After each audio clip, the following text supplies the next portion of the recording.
আপনারা দেখছেন যুগবীক্ষণ, যুগের সাথে মানুষের পাশে সর্বদা এগিয়ে। একদিকে আরজি করের মতো অমানবিক পৈশাচিক ঘটনাকে কেন্দ্র করে গোটা রাজ্য যখন উত্তাল, সেই আবহেই আর্ত পীড়িত অসহায় মানুষদের নিরলস সেবার মানবিক আহ্বান নিয়ে এগিয়ে এলো দক্ষিণ কলকাতার বিশিষ্ট সমাজসেবী সংস্থা বিবেক। কলকাতার উত্তম মঞ্চের সাড়ম্বরে উদ্বোধন হলো বিবেকের ৮৩ নম্বর ওয়ার্ড শাখা সংগঠন। এদিনের এই সাংস্কৃতিক উদ্বোধনী অনুষ্ঠানে উপস্থিত ছিলেন বিবেকের কর্ণধার তথা অগ্রণী সমাজসেবী কার্তিক বন্দ্যোপাধ্যায়, কলকাতা মিউনিসিপ্যাল কর্পোরেশনের ৮৩ নম্বর ওয়ার্ডের কাউন্সিলর প্রবীর মুখার্জি, ৭২ নম্বর ওয়ার্ডের কাউন্সিলর সন্দীপ বক্সি প্রমুখ। অনুষ্ঠানে সঙ্গীত পরিবেশন করেন সুদেশনা গাঙ্গুলি, দেবারতী দাশগুপ্ত সরকার এবং ত্রিজয় দে।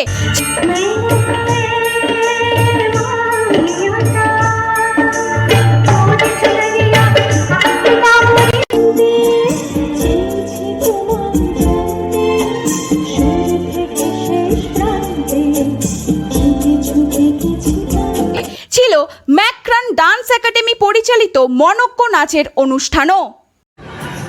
নমস্কার, আপনারা দেখছেন যুগবীক্ষণ ডিজিটাল নিউজ। কোথাও যাবেন না, ফিরে আসছি একটি ছোট্ট বিরতির পর। নমস্কার, যুগবীক্ষণ ডিজিটালকে আমাদের অনেক শুভেচ্ছা। আমরা আশা করব যুগবীক্ষণ ডিজিটাল যারা দেখছেন তারা যুগবীক্ষণ ডিজিটাল এবং প্রিন্ট দুটো মিডিয়া যারা দর্শক এবং রিডার তাদের সকলকে আমার ধন্যবাদ, এবং আশা করব আজকের তারা নিরপেক্ষতাকে নিয়ে সংবাদ পরিবেশন করবেন।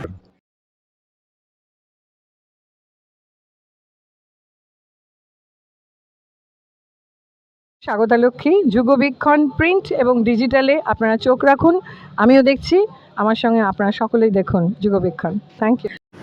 ফিরে এলাম একটি বিরতির পর। সঙ্গে থাকুন, দেখতে থাকুন যুগবীক্ষণ ডিজিটাল নিউজ এবং এগিয়ে চলুন যুগের সাথে। নমস্কার, যুগবীক্ষণ ডিজিটালে আপনাকে স্বাগত। এই মুহূর্তে যুগবীক্ষণ ডিজিটালের মুখোমুখি বিবেকের কর্ণধার এবং বিশিষ্ট সমাজসেবী কার্তিক বন্দ্যোপাধ্যায়। অগ্রণী সমাজসেবী বিবেক সারা বছরব্যাপী বিভিন্ন মানব সেবা এবং সামাজিক কর্মসূচি করে থাকে। তো ৮৩ নম্বর ওয়ার্ডেতে বিবেকের নতুন শাখার উদ্বোধন হলো আজ। তো আগামী দিনে এর লক্ষ্য কি এই শাখার? হ্যাঁ, দেখুন, লক্ষ্য হচ্ছে মানুষের সেবায় স্বামী বিবেকানন্দের আদর্শে আমরা কর্মসূচি যেটা আছে সেটা তো আমাদের একার দ্বারা সম্ভব না। বিভিন্ন সংগঠন, গণসংগঠন সবার সহযোগিতায় আমরা এই লক্ষ্যে পৌঁছাতে চাই। বিবেকের কর্ণধার হিসেবে বিবেকের এই সদস্যদের প্রতি আপনি কি অনুপ্রেরণা বার্তা দেবেন? দেখুন, আমরা সবসময় বলি চারিদিকে একটা অন্ধকার, নেশা, ভুলভাল আছে, বেকারত্ব আছে, চারিদিকে মানুষ বিভিন্নভাবে তারা ডাইলুট হয়ে যাচ্ছে বিভিন্নভাবে। তা আমরা চেষ্টা করি প্রচুর লোককে একত্রিত করে সমাজ ডেভেলপ করতে, যেটা ইউথ ডেভেলপমেন্ট প্রোগ্রাম যেটা আমাদের বিবেক মেলায় হয়। বিভিন্ন সামাজিক যে ব্যাধিগুলো আছে সেখানে দূর করা, মেডিকেল এতে যেরকম থ্যালাসেমিয়া থেকে শুরু করে বিভিন্ন হেলথ ক্যাম্প থেকে শুরু করে আমরা খালি হেলথ ক্যাম্প করি না, আমাদের একটা উদ্দেশ্য থাকে অ্যাওয়ারনেস প্রোগ্রাম। আমরা ক্যান্সারে করি, আমরা থ্যালাসেমিয়া করি, আমরা আরও বিভিন্ন ক্ষেত্রে ধরুন ডেঙ্গু ম্যালেরিয়ার সময় আমরা পথে নেমেছি আজ থেকে 25-30 বছর ধরে। এইভাবেই কাজ করে চলি এবং এতে আনন্দ আছে, মানুষের স্বতঃস্ফূর্ত একটা সাপোর্ট পাওয়া যায়, ওটাই ভালো লাগে। আনন্দ তো ওখানেই। তা আমরা জীবনের শেষ প্রান্তে আমরা যেটা চাই আনন্দ, সেই আনন্দটা পেতে হলে মানুষের জন্য যদি মানুষ কাজ করে সেই আনন্দটা পাওয়া যায়। ধন্যবাদ। এই মুহূর্তে যুগবীক্ষণ ডিজিটালের মুখোমুখি রয়েছে বিবেকের ৮৩ নম্বর ওয়ার্ডের সভাপতি নিবেদিতা বসু এবং বিবেকের সদস্য অম্লান বসু। ৮৩ নম্বর ওয়ার্ডে বিবেকের নতুন শাখার উদ্বোধন ছিল আজ। এই বিবেকের সভাপতি হিসেবে বিবেককে পরবর্তীকালে বিবেকের পরিকল্পনা বা কোনো স্বপ্ন নিয়ে কী বলতে একটু বলুন। না, আসলে এখন একটা খুব অস্থির পরিস্থিতির মধ্যে দিয়ে আমরা সময় কাটাচ্ছি। আমাদের ধারণা এই পরিস্থিতি বাংলার সংস্কৃতি মনস্ক মানুষেরা খুব শীঘ্রই এর একটা সমাধান খুঁজে পাবেন সবাই, এবং আমরা একটা সুস্থ বাতাবরণ আবার তৈরি করতে পারবো। শান্তির চতুর্দিকে ছড়িয়ে দেবার নিরিখে এবং মহিলা এবং শিশুদের একটা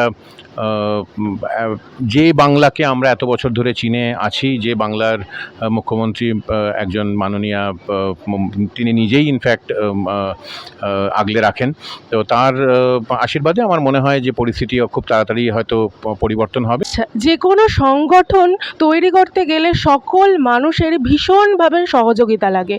এই বিবেকের নতুন শাখার প্রতিষ্ঠায় আপনারা কাদের কাদের সহযোগিতা পেয়েছেন? অবশ্যই বিবেকের কর্ণধার মাননীয় শ্রী কার্তিক বন্দ্যোপাধ্যায়, এছাড়া আমাদের রাসবিহারী কেন্দ্রের বিধায়ক শ্রী দেবাশিস কুমার, তিনি সবসময় আমাদের সাথে থাকেন, আজকেও ছিলেন। এবারে এছাড়া রয়েছেন আমাদের 83 নম্বর ওয়ার্ডের কাউন্সিলর শ্রী প্রবীর মুখোপাধ্যায়, এছাড়া রয়েছেন শ্রী সন্দীপ রঞ্জন বক্সি MMIC। যেখানে উত্তম মঞ্চ অনুষ্ঠান হচ্ছে, আমার দিদির মতো শ্রীমতী পারমিতা চট্টোপাধ্যায়, 84 নম্বর ওয়ার্ড, যেখানে এই উত্তম মঞ্চ অবস্থিত, সেই 84 নম্বর ওয়ার্ডের যিনি পৌর প্রতিনিধি। এছাড়াও বিভিন্ন আমাদের খুব কাছের স্পন্সর, তারা সরাসরি হয়তো বিবেকের সাথে তাদের বহুদিনের সম্পর্ক না হলেও তারা ধীরে ধীরে আমাদের সাথে সংযুক্ত হচ্ছে, এটা একটা ভালো দিক। আর আমরা বিবেকের তরফ থেকে যেটা চাই যে একটা অরাজনৈতিক বাতাবরণ যেন থাকে, বাংলার সংস্কৃতি যেন বজায় থাকে, এবং তার সাথে সাথে আমরা এটাও চাই যে সাধারণ মানুষের যখন যেখানে যেরকমভাবে দরকার হয় বিবেক যেন তার পাশে থাকে, আর তো মানুষের পাশে যেন বিবেক থাকতে পারে। এই নিরিখেই আমাদের এই কর্তব্য, এবং আমরা এই কর্তব্য পালন করে যাব অবশ্যই। এই বাতাবরণে এটাই আমাদের অঙ্গীকার।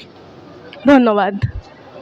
ক্যামেরায় দেবপ্রিয়া সরকারের সঙ্গে তিস্তা মণ্ডলের report, Jugabikshan digital news bureau.